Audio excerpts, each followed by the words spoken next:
부모님으로서도 불안하고 또 자녀도 불안할 텐데 이것이 가능하기 위해서 필요한 것은 눈에 보이는 것에 너무 집착하지 않는 거예요.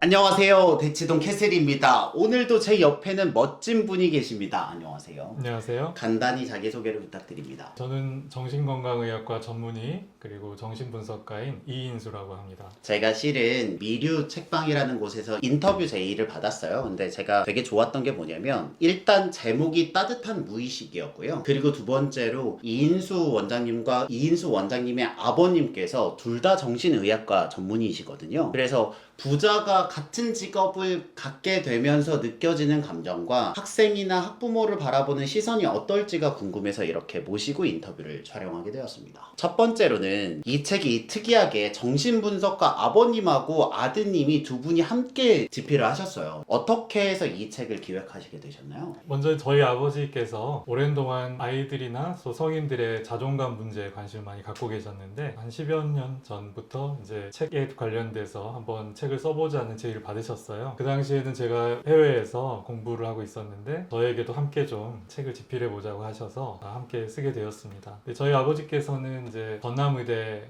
명예교수신데 전남의대가 그 정신분석의 전통이 있는 대학입니다. 전남의대 정신과를 창설하신 분이 김성희 교수님이라는 분인데 해방 전에 최초로 우리나라에서 정신분석 교육을 받으셨어요. 그리고 국내 정신분석을 도입하신 분이죠. 거기서 저희 아버지께서 수련도 받으셨고 돌아가셨지만 김성희 교수님의 가르침을 어려서부터 저에게도 많이 알려주셨습니다. 그게 무엇이냐면 그 인간의 마음이 얼마나 중요한가 하는 거예요. 우리가 마음의 중요성을 많이 잊고 살아요. 살다 보면 바쁘고 네, 하루하루 그렇죠. 살아가기 위해서 그러다 보면은 우리가 사람을 사람으로 대하지 않게 되거든요. 심지어 우리 자녀도 그렇게 바라볼 때가 있죠. 이 책을 저희 아버지께서 저와 함께 쓰면서 사람들에게 마음의 중요성 또 아이의 감정의 중요성을 좀 다시 한번 이렇게 확인시켜주는 그런 의도로 기획하게 되었습니다. 자녀의 문제로 이제 과도하게 불안하거나 집착하는 경우는 실은 저도 많이 봤거든요. 그 이유는 뭐냐면 자녀의 성취가 나의 성취와 연결되기 때문이라고 저는 생각을 해요. 저는 그렇게 이해하고 있는데 원장님께서는 부모님이 자녀들에게 집착하고 있는 원인이 뭐라고 생각을 하시나요? 제가 이제 이 질문을 받고 좀 생각을 몇 가지를 해봤습니다. 네. 근데 제가 진료를 하면서 저를 찾아오시는 많은 엄마들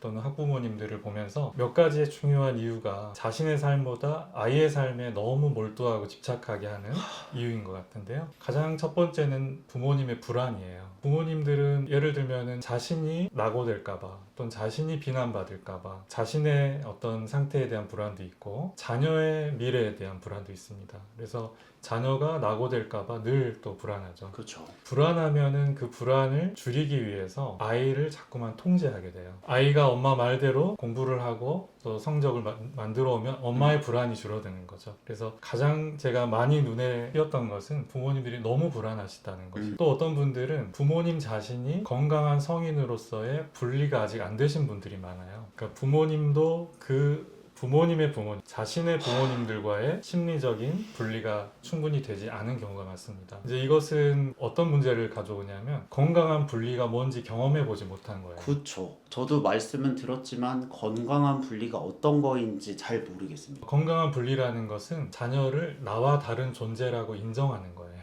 단순하지만 진짜 어려운 일이네요. 그렇죠. 그리고 자녀가 갖고 있는 마음도 나의 마음과 다를 수 있다는 걸 인정하고 가장 이제 실제로 그것을 실천하실 수 있는 것이 프라이버시거든요. 우리가 아이들이 대개는 이제 청소년기에 접어들면 점점 자기만의 공간, 자기만의 관계, 또 자신의 삶을 갖고 싶어 합니다. 그런데 건강한 분리를 경험하지 못한 부모님들은 그것이 나쁜 거라고 생각해요, 심지어. 그러니까 엄마에게 어떻게 비밀을 갖냐고, 너와 나 사이에 어떻게 이렇게 모르는 게 있을 수 있냐고 얘기를 합니다. 이것은 좀 큰 문제를 만들어요. 자녀들도 자신만의 사생활이 필요하거든요. 엄마와 자녀 사이에도 때로는 서로 공간의 분리, 또 심리적으로도 각자의 생활을 갖는 거, 이런 것이 필요합니다. 근데 엄마 자신이 그런 부모를 경험하지 못하면 자녀와 늘 연결되어 있어야 한다고 생각해요. 그러니까 자녀들이 무슨 생각을 하는지, 무슨 감정을 갖는지, 어떤 친구를 만나는지, 오늘 뭘 하는 것인지 모든 것을 알고 있어야만 부모가 마음이 놓이는 거죠. 이제 그것은 과도한 밀착 관계예요. 그래서 그러한 상태가 아이들에게 오히려 성장을 가로막는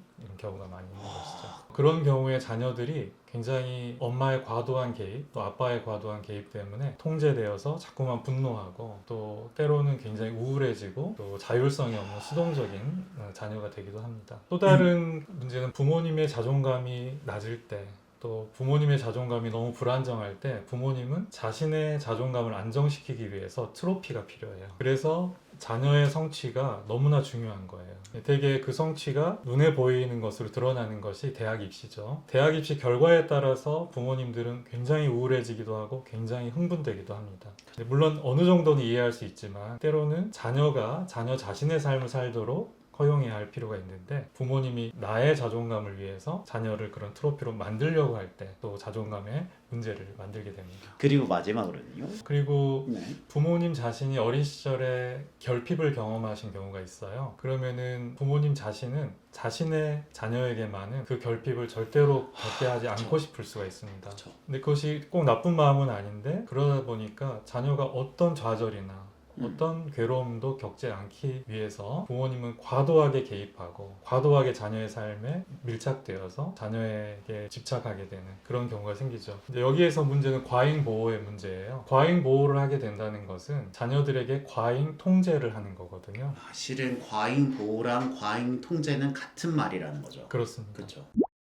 그리고 과잉 보호를 경험한 자녀들은 무의식의 하나의 믿음이 생겨요. 그것은 뭐냐면 위험은 미리 막을 수 있다라는 믿음이 생깁니다. 왜냐하면 우리 어머니가 막아줬기 때문에. 맞습니다. 근데 이것이 어떤 문제를 만드냐면 위험 상황이 다가오면은 회피가 우선돼요. 미리 막을 수 있기 때문에 위험을 회피하는 쪽으로 선택하고 위험을 회피하는 쪽으로 결정을 내리게 되는 것이죠. 그러니까 과잉 통제나 과잉 보호를 경험한 자녀들은 높은 성취를 할 수 있어요. 그런데 혼자서 무엇을 결정하고 또 인생을 계획하는 주체가 되는 삶이 굉장히 어려워져요. 그것이 수동적이고 회피적인 성향이죠. 진짜 가슴이 철렁하는 게 실은 그 다음 질문이 공부를 잘해도 자존감이 높지 않고 열등감이 있다는 경우가 저는 궁금했었는데 말씀을 들어보면 이렇게 부모님이 과잉 보호 혹은 과잉 통제를 하면 성취는 높을 수 있지만 그 아이가 스스로 해본 게 없기 때문에 자존감이 낮아지고 열등감이 생길 수 있다는 거죠. 바로 그렇습니다. 높은 성취를 해서 그 성취에 대한 자존감은 있지만 네. 그 높은 성취에서 오는 자존감은 비교에서 오는 자존감이에요.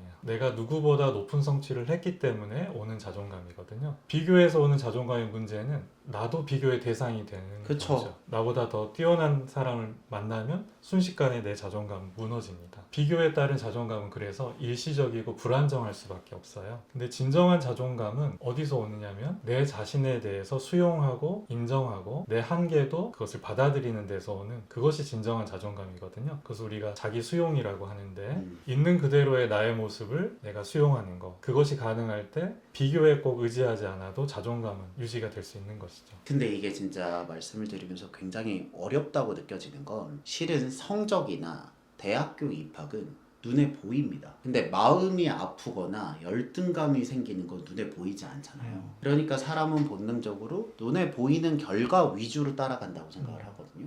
그렇기 때문에 실은 상담을 하거나 교정을 하거나 피드백을 주실 때 어려움이 있을 거라고 생각을 해요. 그렇죠. 맞습니다. 우리가 현실을 떠나서 살 수가 없거든요. 그쵸. 또 현실 안에서 경쟁도 있어야 되고 또 경쟁에서 살아남는 것이 필요할 수도 있습니다. 근데 이제 제가 강조하고 싶은 것은 자녀들에게는 눈에 보이는 가치도 우리가 확인하고 필요하지만 자녀들의 눈에 보이지 않는 가치도 부모님들은 확인해 줘야 되는 굉장히 그것이 중요합니다. 우리가 그것이 언뜻 많은 분들에게 잘 그려지지 않아요. 왜? 잘 그려지지 않아요. 네. 왜냐면 이런 종류의 교육을 경험해 본 적이 없기 때문에. 예를 들면은 수학 학원에서 수학을 열심히 풀었지만은 결국 시험 성적이 낮아져서 학원 선생님에게 이렇게 굉장히 야단을 듣고 자녀가 돌아왔어요. 눈에 보이는 성과는 굉장히 낮죠. 근데 그 아이가 마음이 슬퍼서 혼자서 그 괴로운 마음을 달래다가 그림을 그리기 시작해요. 그림을 그리면서 자기의 생각이나 감정을 잘 녹여내거든요. 그럴 때 공감적인 부모 또 공감적인 엄마는 아이 옆에 앉아서 그 그림을 같이 이야기하는 거예요. 학원에서 시험 성적이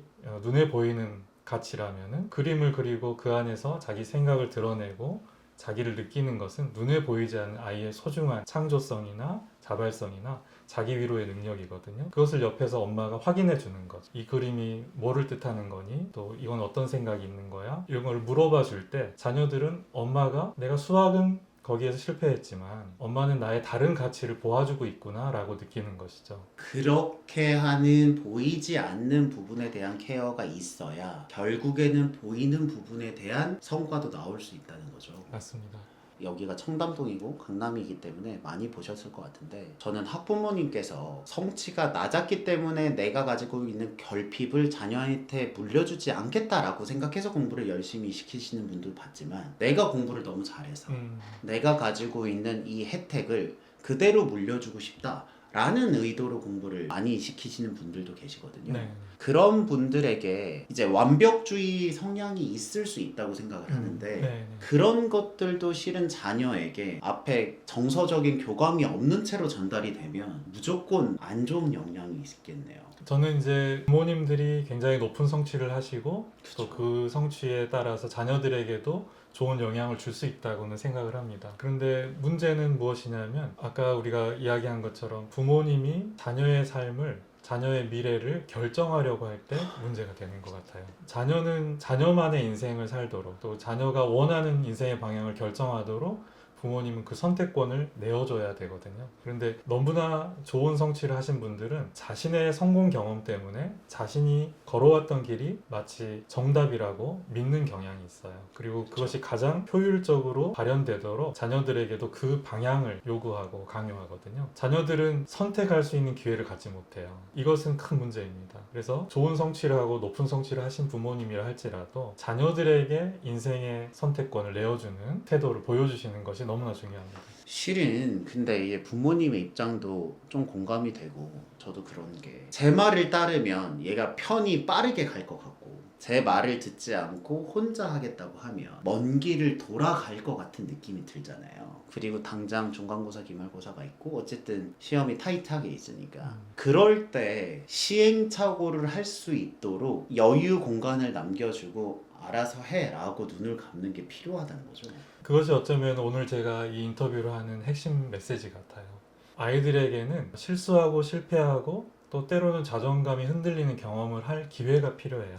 자존감이 흔들리고 취약해지고 또 때로는 감정적으로 불안정해지는 경험을 하는 것을 통해서 자녀들은 그것을 조절하는 방법도 배우기 시작하거든요. 그러니까 부모님들이 정답을 알려줘서 가장 빨리 산 정상에 오르게 할 수는 있지만 그것은 자녀들에게 오히려 이것은 내가 만든 길이 아니라고 하는 그런 인식을 갖게 하고 스스로 자신에 대해서 좀 믿지 못하는 마음을 주게 됩니다. 그래서 자녀들에게 그 공간을 열어주는 것이 필요해요. 좀 실수해도 되고 또 조금 틀려도 되고 또 완벽하지 않아도 된다고 그것을 알려주는 것이 너무나 중요합니다. 근데 이것은 쉽지 않은 거예요. 부모님으로서도 불안하고 또 자녀도 불안할 텐데 이것이 가능하기 위해서 필요한 것은 눈에 보이는 것에 너무 집착하지 않는 거예요.